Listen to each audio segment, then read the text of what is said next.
В рамках программы формирования современной городской среды ведутся работы по капитальному ремонту на улице 2-й гвардейской армии. В перечне работ – реконструкция дорожного полотна, асфальтирование, обустройство пешеходных тротуаров.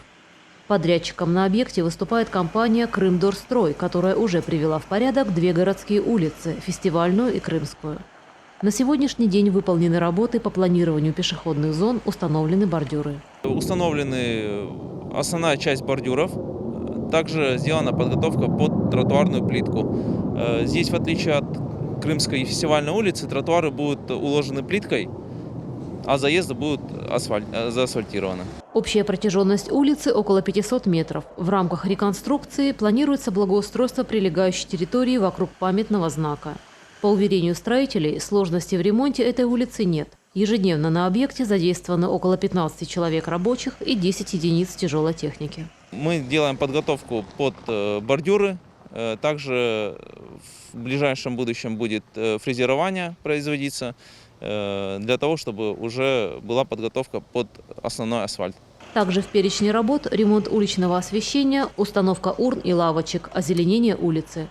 Стоимость работ в соответствии с контрактом больше 9 миллионов рублей. Завершить объект подрядчик должен в июне. Как отмечают в руководстве города, улица 2-й гвардейской армии имеет стратегическое значение при максимальной загруженности Евпаторийского шоссе в период курортного сезона. Мы прекрасно понимаем загруженность Евпаторийского шоссе. К сожалению, к счастью, республиканские власти не смогли в связи с сложившейся ситуацией с коронавирусной инфекцией реализовать проект по реконструкции трассы Евпаторийское шоссе в пределах города Саки в весенний-летний период. Этот проект будет однозначно реализован, но летом городу Саки как-то надо будет жить с этими пробками, как-то мириться. Поэтому реконструкция улицы 2-й гвардейской армии – это последний этап организации объездного, так сказать, пути для проезда в Евпаторийском или Симферопольском направлении.